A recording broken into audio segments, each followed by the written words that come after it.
সূত্র একটাই সূত্র সেই সূত্রটা আমি আগে লিখতেছি দেখো হ্যাঁ সেই সূত্রটা হলো মূল নিয়মের সূত্রটা হলো d/dx function of x limit h এর মান 0 f of x plus h minus f of x by h এটাই হলো সেই মূল নিয়মের সূত্রটা এখন এই সূত্রের মধ্যে দেখো তো দুইটা জিনিস ভিন্ন আছে একটা f of x এখানে f of x আছে আর f of x plus h তাহলে মান আমার কয়টা দরকার f of x এর একটা মান দরকার f of x plus h এর মান দরকার তাহলে কার মান দরকার f x হ্যাঁ বলো তুমি যে রকম বলতে পারো সেরকমই বলবা f of x plus h আর আছে f of হ্যাঁ এখন কথা হলো আমি তো কারো মানই জানি না জানি কি না কারো মান কি দেওয়া আছে তাহলে আমার একটু টার্গেট মানে আমার কিছু টেকনিক অবলম্বনের মাধ্যমে অঙ্কটা সলিউশন করতে হবে এখন এই মূল অঙ্কটা সমান f of x ধরে নেব ধরি f of x সমান মূল অঙ্কটা sin x তাহলে এখন f of x এর মান জানি তো f of x এর মান জানি এটার মান কি জানি না আচ্ছা একটা জিনিস খেয়াল করো তো ভাই এখানে x থাকবে যদি এখানে x হয় এখানে f of x plus h তার মানে ফাংশন বরাবর x বরাবর যদি x plus h ধরি তাহলে এখানে কি হবে x plus h তোমরা কথা বলো না ওই কথা বলুন তাহলে এখানে x থাকলে x হয় তাহলে x plus h যদি ধরি তাহলে x plus h হবে তাহলে এখন এটার মান এখন আমি জানি না তাহলে সবার মান জানি এখন কি করতে হবে মান বসাতে হবে সবার মান জানলে কি করতে হবে মান বসাতে হবে আচ্ছা তাহলে d/dx function of x limit h tends to 0 তাহলে এটার মান কত sin x plus h আর এটার মান কত sin x আর নিচে যা আছে তাই এদিকে খেয়াল করো সবাই লিমিট h এর মান কি 0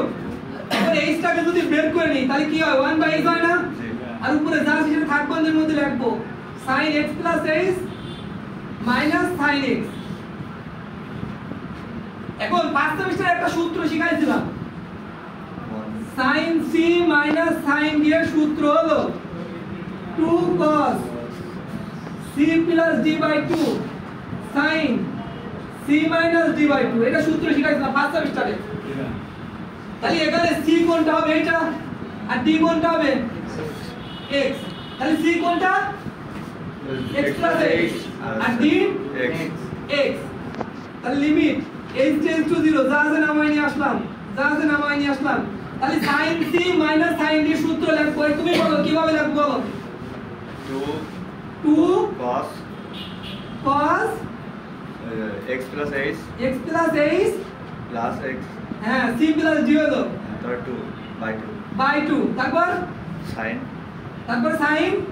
x minus x plus h x plus h কে কথা বলবো না তারপরে minus x by 2 যে যাই রুমের মধ্যে বসে থাকে একটা কথা শব্দ করতে না সবার সামনে ঠিক আছে চুপচাপ বসে থাকে তখন না বুঝলো চলে যেতে ভালো লোক আর সে কিন্তু অঙ্কটা দেখো সবার সামনে বলতে পারতেছে তার মানে ওর দ্বারা কিন্তু সম্ভব নাই তাহলে বুকে দাঁড় করে রাখা দরকার আছে না তুমি বসো আচ্ছা এই যে খেয়াল করো লিমিট h tends to 0 এই 2 টা h এর সাথে গুণ করে দিলে কি হয় যায় 2/h আর sin 2 cos আছে cos লিখলাম এখন x এখানে কয়টা তাহলে দুইটা x কে যদি 2 দ্বারা ভাগ করি দুইটা x কে যদি 2 দ্বারা ভাগ করি 2 কেটে যায় কি থাকে আর h কে 2 দ্বারা ভাগ করি কি হয় ভাগ যায় না থেকেই যায় ঠিক বলিনি sin আছে sin plus x minus x যদি কেটে যায় এখানে h/2 থাকে তাই না আচ্ছা এইটাকে আমি একটু থাক বন্ধনীর মধ্যে লিখে দিই দেখতে ভালো দেখা যাবে আচ্ছা এখন কথা হলো সবাই মনোযোগ দিবা হ্যাঁ লিমিট h tends to 0 এখন cos x plus h/2 আছে লিখলাম এখন এই যে এখানে sin আছে না আমি গতদিন তোমাদের শিখাইছিলাম না sin থাকলে sin θ/θ ফরম্যাটে যাইতে হবে